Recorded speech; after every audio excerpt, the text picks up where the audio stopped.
From the Detroit Free Press, I'm Robin Chan with today's briefing. It's Wednesday, February 22nd, 2023.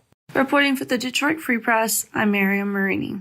The Detroit City Council approved a land transfer with the Detroit International Bridge Company on Tuesday, despite intense pushback from residents of the Hubbard-Richard neighborhood.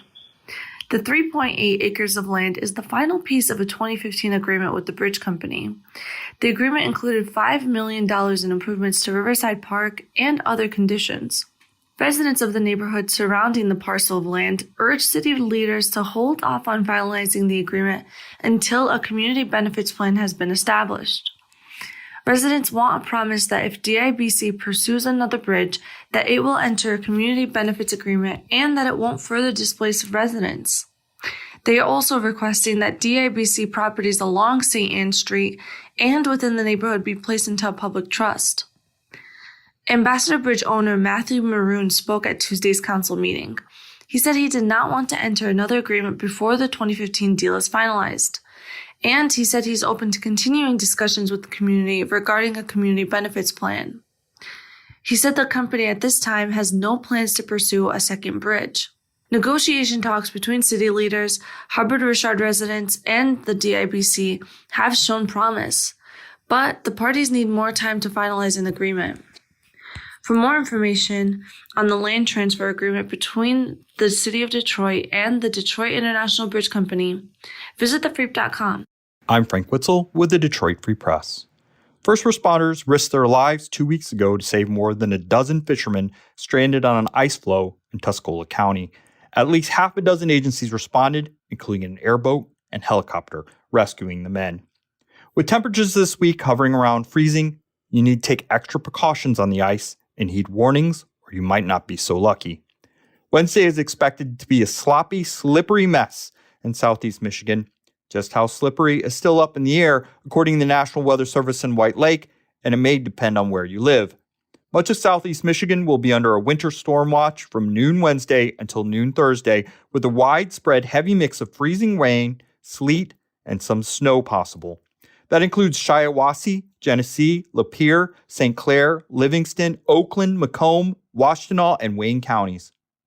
When it comes to keeping yourself safe, the Michigan Department of Natural Resources wants you to know your safety is your responsibility. That means being concerned about safety and being vigilant about following rules and safeguards. When is ice safe? There's no definitive answer. You can't judge the strength of ice just by its appearance, age, thickness, temperature, or whether or not the ice is covered with snow. Ice strength is based on these factors and more: the depth of the water under the ice, size of the water body, water chemistry, currents, the distribution and load of the ice, and the local climate. The strongest ice is clear with a bluish tint. Weak ice is formed by melted and refrozen snow and looks milky.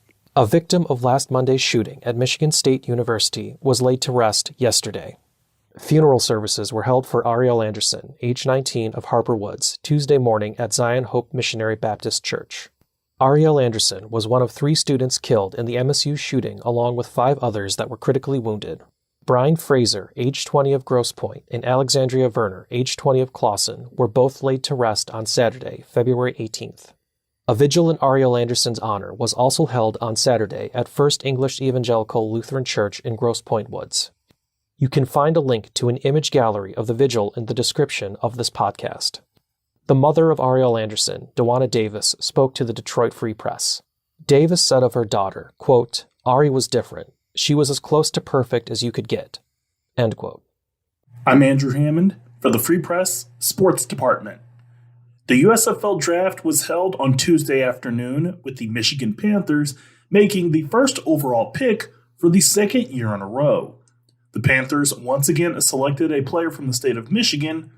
This time, it wasn't a Wolverine, it was a Spartan. Offensive lineman Jarrett Horst was selected as the team's number 1 overall pick.